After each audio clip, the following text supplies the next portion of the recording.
wake-up call to everyone that teenage bullying and teasing is an epidemic in this country and the death rate is climbing. One life lost.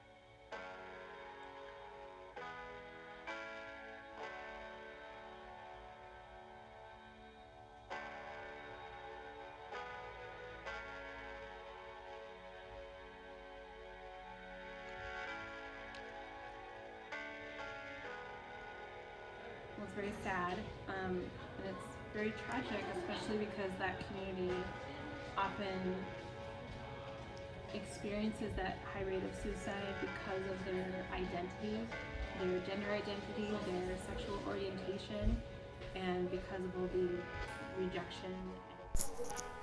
Many in the LGBTQ community experience bullying, violence, discrimination, and social rejection due to their sexual or gender identity. Even worse, many can endure discriminatory or ignorant attitudes from doctors or counselors when trying to seek help. Many LGBTQ people have been silenced or rejected when discussing mental illness, likely compounding thoughts of helplessness, isolation, and depression. LGBTQ teens are more vulnerable to planning or attempting suicide.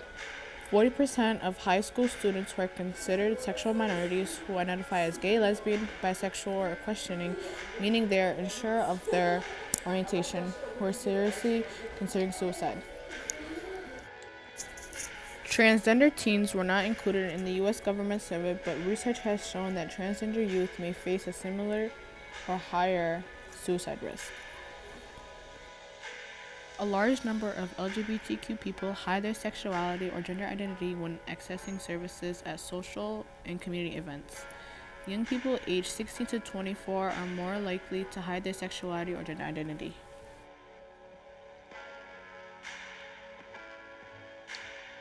I know that homelessness is rampant within that community because of home situations and being thrown out of the house, being rejected by family and their community. So that could be a contributing factor. Spend all your time waiting for that second chance. LGBTQ young people report experiencing verbal homophobic abuse, physical homophobic abuse, and other types of homophobia, including cyberbullying, graffiti, social exclusion, and humiliation. 80% of homophobic bullying involving LGBTQ young people occurs at school and has a profound impact on their well-being education. Transgender males and females experience significantly higher rates of non-physical and physical abuse compared with lesbians and gay men. On January 15, 2016, at Central High School, Fisher Anderson committed suicide in the locker room. At the time, he was depressed and also felt like he was not valued. He was never the one to give up on anything in his life, no matter how challenging and difficult it was for him. We can honor Fisher by returning the virtues of humanity that we seem to have forgotten as a society. We harbored all of these things for Fisher, but there are many LGBTQ youth like him who are suffering needlessly in a society that seems either unwilling or unable to accept them. It is so because we do not accept ourselves. Our insecurities bind us, make us weak, and lash out at those who are vulnerable. This time, it is a long past for intolerance. It can no longer be allowed to exist as a normality. We must open our hearts fully, completely, unquestioning. True love knows not race, sex, or gender orientation, and we all are deserving of it. Love is the thing that can help us come together and heal one another. There's help for these things, that when people are struggling with these things and they're kind of feeling like they're lesser in value and struggling with difficult thoughts.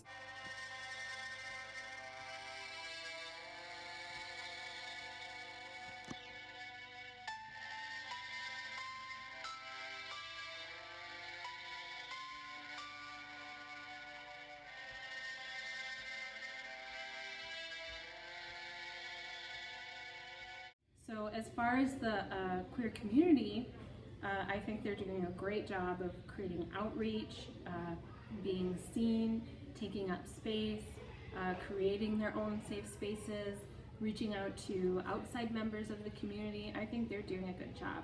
I think that people belonging in other communities